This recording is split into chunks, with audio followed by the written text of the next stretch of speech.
Chromosome यानी गुणसूत्र के बारे में जानेंगे कि क्या होता है और इसका कार्य क्या होता है, इसकी संरचना कैसी होती है, ये किस रूप से हमारे शरीर में या कोशिका में कार्य करता है, ये सब जानने का प्रयास करेंगे। तो यहाँ समझने का प्रयास कीजिएगा, केंद्रक के अंदर ही पाया जाता है क्रोमोसोम। तो ये देखिए, केंद्रक को हम अगर इधर ही निकालते हैं तो ये देख सकते हैं केंद्रक का आकार जो है इस प्रकार रहता है, इस प्रकार रहता है। और ये जो होता है ये क्या होता है, केंद्रक को घेरे हुआ रहता है, यानी केंद्रक झिल्ली रहता है, और उसके अंदर जो है केंद्रक द्रव्य रहता है और केंद्रक रहता है। इसी के अंदर जो है क्या रहता है, तो ये समझने का प्रयास कीजिएगा। ये जो आप लोगों को धागा जैसा दिख रहा होगा ना दोस्तों, ये क्या है, तो ये याद रखिएगा आप लोग, क्रोमेटिन है। क्या है दोस्तों, क्रोमेटिन है, याद रखिएगा, क्रोमेटिन है, ये ध्यान रखना है। ये क्या है, धागा जैसा जो आप लोगों को दिख रहा है, ये क्रोमेटिन है, जो कि केंद्रक के अंदर पाया जाता है। ये इतना तो हम लोगों को समझ आ गया कि केंद्रक के अंदर भी क्या पाया जाता है, क्रोमेटिन पाया जाता है। और यही क्रोमेटिन अगर जब कोशिका विभाजन होती है, कोशिका का विभाजन जब होता है, तो ये जो इस प्रकार बिखरी हुई रहती है, वो अपना आकार बना के एक्स के रूप में बन जाती है, एक्स के रूप में बन जाती है। इसकी आकार जो हो जाती है इस तरह करके घुंघरालू रूप में इस प्रकार बन जाती है, ये ध्यान दीजिए। तो अगर इस प्रकार बन जाता है तो इसी को हम क्या बोलते हैं, क्रोमोसोम। क्या बोलते हैं, क्रोमोसोम। इसी को हम लोग क्रोमोसोम के नाम से जानते हैं। अब बात आई क्रोमोसोम की, तो आप सोचने का कोशिश कीजिए कि कोशिका का खोज रॉबर्ट हुक ने किए थे, रॉबर्ट ब्राउन ने जो है केंद्रक का खोज किए थे। अब आता है क्रोमोसोम का खोज किसने किए थे।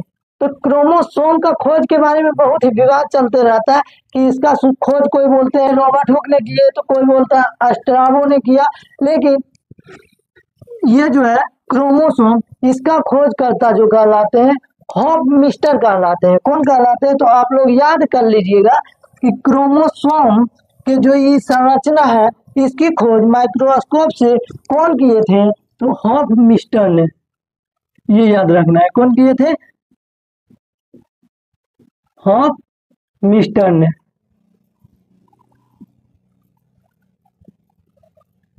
मिस्टर ने, अब ये तो पता चल गया कि हॉफ मिस्टर ने किए थे खोज, किसका, तो क्रोमोसोम का। अब आता है कब किए थे, इन्होंने जो है 1848 ईस्वी में, कब किए थे, 1848 ईस्वी में जो है, 1848 ईस्वी में क्रोमोसोम का खोज किए थे।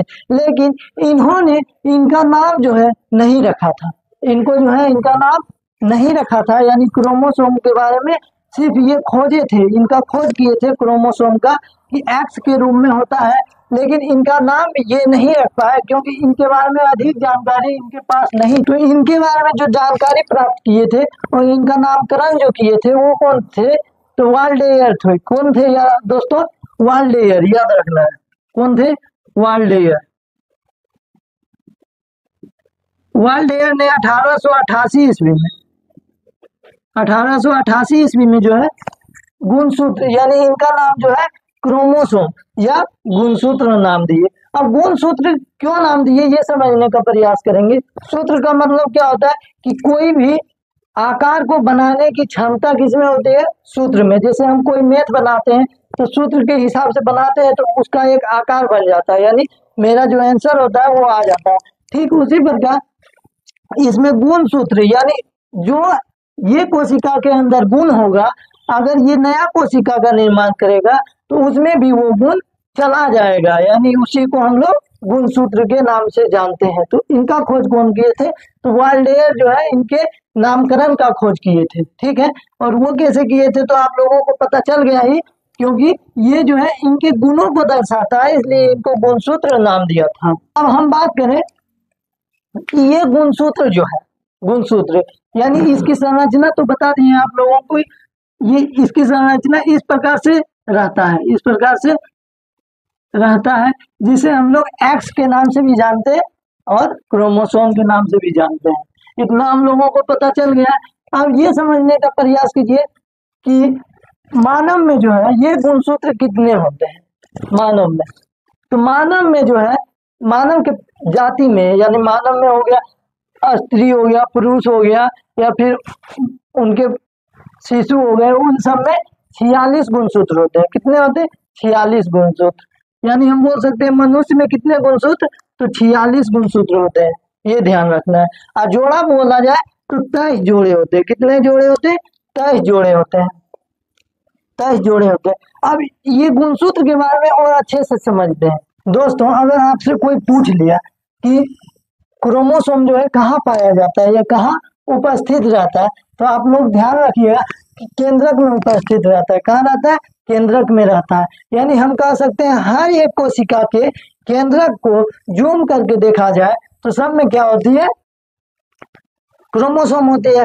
यानी हम कह सकते हैं कि हमारा शरीर का भी निर्माण किससे हुआ है? तो क्रोमोसोम से हुआ है। और इसका महत्व काम यही होता है कि ये जो है सबसे केंद्रक में पाया जाता है। और इसके अंदर भी क्या पाया जाता है? तो डीएनए, आरएनए और जीन पाया जाता है। इसके बारे में एक अलग सा टॉपिक में बताएंगे, अलग वीडियो में। तो ये अभी याद रखिएगा कि क्रोमोसोम को फिर जूम किया जाएगा तो उसके अंदर भी क्या निकलेगा? डीएनए, आरएनए और जीन निकलेगा। और इसका कार्य को भी हम लोग समझेंगे। यानी हम कह सकते हैं कि अगर एक कोशिका को निकाला जाए, एक कोशिका को निकाला जाए, इतनी छोटी कोशिका होती है कि एक को अगर निकाला जाए तो हजारों निकल सकती है, हजारों निकल सकती है। अब उसमें से एक को जूम किया जाए तो केंद्रक का पता चलता है। उसमें से एक कोशिका को अगर जूम करें तो केंद्रक का पता चलता है। अब केंद्रक को, उसमें से केंद्रक को अगर जूम किया जाता है, यानी उसको फाड़ा जाता है, तो उसके अंदर से हमें क्रोमोसोम दिखता है। इस प्रकार की संरचना रहता है उसका। यानी हम कह सकते हैं सबसे मेन पार्ट क्या हो गया? क्रोमोसोम हो गया। और ये शरीर का निर्माण करता है। पूरे शरीर में ये जितने भी कोशिकाएं हैं सभी में ये क्रोमोसोम पाया जाता है। और इसके भी अंदर क्या होता है? डीएनए और आरएनए जीन होती है, जो कि हमारे शरीर के पूरी कोशिका को नियंत्रित करते रहती है। अब यहाँ देखिए, अब ये तो हो गया। अब ये ध्यान रखिए कि मानव में, अब आता है मानव की बात। तो मानव में कितने कितने क्रोमोसोम पाए जाते हैं? कितने क्रोमोसोम पाए जाते हैं? तो हम बोल सकते हैं 46। कितने? तो 46 क्रोमोसोम पाए जाते हैं या गुणसूत्र पाए जाते हैं। अब ये बात आप ध्यान रखिएगा कि मानव के पूरे शरीर मिला के 46 गुणसूत्र नहीं, बल्कि एक कोशिका के केंद्रक में, यानी एक कोशिका के एक केंद्रक में जो है 46 गुणसूत्र या 23 जोड़ा गुणसूत्र पाया जाता है। अब इसे हम 23 जोड़े गुणसूत्र में क्यों लिखे हैं, ये समझने का प्रयास करते हैं हम लोग। तो देखिए यहाँ पे 23 जोड़ा, जोड़ा मतलब क्या हो गया? बराबर, बराबर हुआ ना। यानी इसका कहने का मतलब है कि जिस तरह मानव के शरीर में 46 है, यानी 23 जोड़े क्रोमोसोम होते हैं, उसी तरह हमारे मुख्य पार्ट जो होते हैं, यानी इंपॉर्टेंट पार्ट जो शरीर के अंग होते हैं, वो भी क्या होते हैं? डबल होते हैं, दो होते हैं, जोड़े में होते हैं। जैसे देख लीजिए हाथ जो है, हाथ भी क्या है? एक हाथ, दो हाथ, दो हाथ हो गया। उंगली भी, इसमें भी 5 है और इसमें भी 5 है ना। आकार भी देखिए सबका सेम सेम है ना। अब देखिए यहाँ पे, उसके बाद आंख भी हो गया, ये भी डबल है। पैर भी हो गया, ये भी डबल है ना। उसी तरह हमारा फेफड़ा भी क्या है? 2 पार्ट में है। किडनी भी 2 पार्ट में है। ठीक उसी तरह हमारे मुख्य अंग जो है, जबड़ा भी 2 है ना। कान भी, सब 2 है। यानी हम बोल सकते हैं छिद्र भी ये क्या है? 2 है ना। तो हम बोल सकते हैं यहाँ पे कि ये जोड़े में इसलिए रखे जाते हैं क्योंकि हमारे शरीर के कई मुख्य अंग जो है जोड़े में पाए जाते हैं, इसलिए हम बोलते हैं इसे 23 जोड़ा या 46 गुणसूत्र एक कोशिका में। ये याद रखिएगा आप लोग, एक कोशिका में जो है, एक कोशिका में 46 जोड़े पाए जाते हैं, 46 गुणसूत्र पाए जाते हैं, गुणसूत्र पाए जाते हैं या 23 जोड़े गुणसूत्र पाए जाते हैं। ये ध्यान रखिएगा। इतना हो गया, ये आप लोग याद करके रखिएगा। अब आता है बात मनुष्य में। मनुष्य में तो मेल और फीमेल दोनों होता है। मनुष्य में तो ये होता है ना, एक स्त्री एक पुरुष, या हम बोल सकते हैं एक लड़का एक लड़की, इस प्रकार से। तो देखिए यहाँ पे इसमें भी क्या होता है? तो मेल में 44 प्लस 2 होके 46 हो जाता है। ठीक फीमेल में भी उसी तरह होता है, 44 प्लस 2 होके क्या होता है, 46 हो जाता है। अब समझने का प्रयास कीजिए कि ये 44 44 दोनों में बराबर है, यानी ये क्या है, समजात है ना, समजात।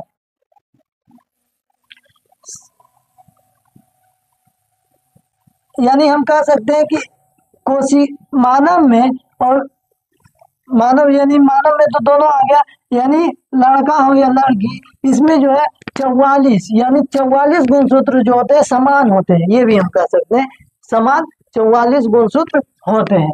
और ये क्या होते हैं, अलिंगित होते हैं, अलिंगित, अलिंगित।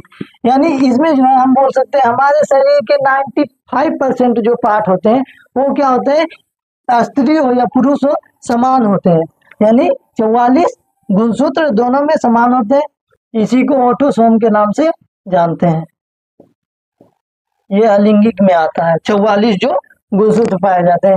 लेकिन ये जो दो इसमें पाए जा रहे हैं, दो गुणसूत्र और इधर दो गुणसूत्र, ये समझने का प्रयास कीजिएगा। ये जो 44 उधर हो गए वो तो अलिंगित हो गए, लेकिन ये जो दो गुणसूत्र दोनों में पाए जाते हैं अलग अलग, यही क्या करती है, लिंगित,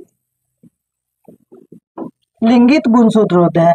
यानी ये जनन के लिए प्रयुक्त होते हैं, जनन के लिए। यही यानी 5% जो अंतर होता है दोनों में, यही दो गुणसूत्र के कारण होता है। ये समझिए, मेल यानी पुरुष में जो है एक एक्स होता है और एक वाई होता है। वही बात करें हम फीमेल में तो एक एक्स होता है और एक एक्स होता है, यानी दोनों एक्स होता है। इसमें दो गुणसूत्र समान होते हैं, लेकिन इसमें एक्स और वाई होते हैं। यानी हम बोल सकते हैं 44 और 2 मिलके क्या होगा, 46, और 44 और 2 मिलके 46, दोनों में 46 गुणसूत्र होते हैं। लेकिन मानव में जो है एक्स और वाई गुणसूत्र दो अलग होते हैं, और ठीक उसी तरह फीमेल में जो है एक्स और एक्स गुणसूत्र जो होते हैं वो अलग होते हैं। यही लिंगित का कार्य करता है, यानी जनन का कार्य करता है। और इसको समझने का प्रयास करेंगे वो अच्छी तरीके से जनन के चैप्टर में। तो यहाँ तक तो हम लोगों को हो गया है कि ये क्या होती है। अब जनन जो होती है, यानी ये लैंगिक जो गुणसूत्र होते हैं, इन्हें हम एटोसोम के नाम से जानते हैं। किसके नाम से, एटोसोम के नाम से, ये याद रखना है।